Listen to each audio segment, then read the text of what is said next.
आज हम बात कर रहे हैं एक ऐसे विवाद की जिसने देश के शिक्षा जगत, इनोवेशन सिस्टम और तकनीकी ईमानदारी पर बड़ा सवाल खड़ा कर दिया। दिल्ली में हो रहे इंडिया एआई इम्पैक्ट समिट में जब दुनिया भारत की डिजिटल ताकत देख रही थी, तभी एक स्टॉल ने देश को शर्मिंदगी में डाल दिया। ये स्टॉल था गलगोटियाज यूनिवर्सिटी का, और अब यही मामला सोशल मीडिया से लेकर अंतर्राष्ट्रीय मंच तक चर्चा में है। आखिर क्या है पूरा सच और क्यों इसे भारत की साख से जोड़कर देखा जा रहा है, आइए समझते हैं।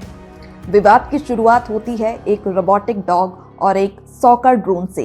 यूनिवर्सिटी की प्रोफेसर डॉक्टर नेहा कैमरे के सामने पूरे भरोसे के साथ कहती हैं कि ये ओरियन रोबोट और ये सॉकर ड्रोन कैंपस में ही जीरो से तैयार किए गए। उन्होंने इसे भारत की एंड टू एंड इंजीनियरिंग का उदाहरण बताया।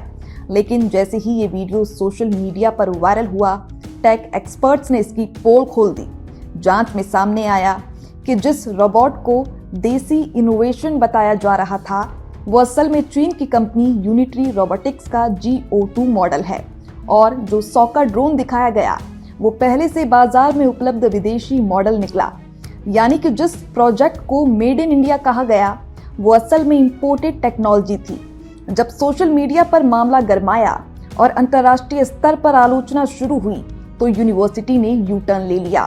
रजिस्ट्रार ने सफाई दी कि ये स्लिप ऑफ टंग था। प्रोफेसर का मतलब डेवलप नहीं बल्कि टीचिंग के लिए खरीदा गया था। लेकिन यहीं से नए सवाल खड़े हो गए। अगर सिर्फ पढ़ाने के लिए खरीदा गया था तो उस पर ओरियन का लेवल क्यों? इनोवेशन समिट में क्यों प्रदर्शनी और जीरो से बनाने का दावा क्यों? इस विवाद की सबसे गंभीर बात यह है कि समिट का उद्घाटन खुद प्रधानमंत्री नरेंद्र मोदी ने किया था।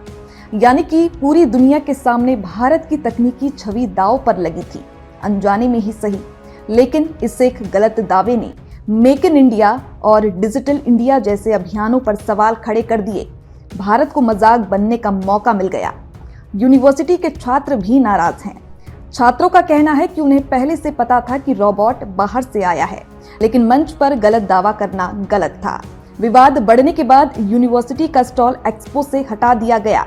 हालांकि मैनेजमेंट अब भी लिखित आदेश से इनकार कर रहा है, लेकिन हकीकत सबके सामने है।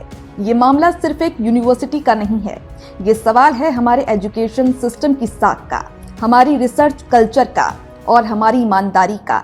रिसर्च मेहनत मांगती है, समय मांगती है, संघर्ष मांगती है। शॉर्टकट से इनोवेशन नहीं बनता।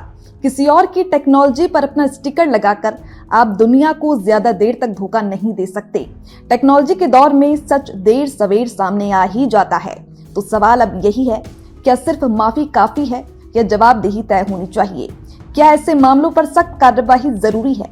क्योंकि बात सिर्फ गलती की नहीं, देश की साख की है। आप इस पूरे विवाद को कैसे देखते हैं? कमेंट बॉक्स में अपनी राय हमें जरूर बताएं।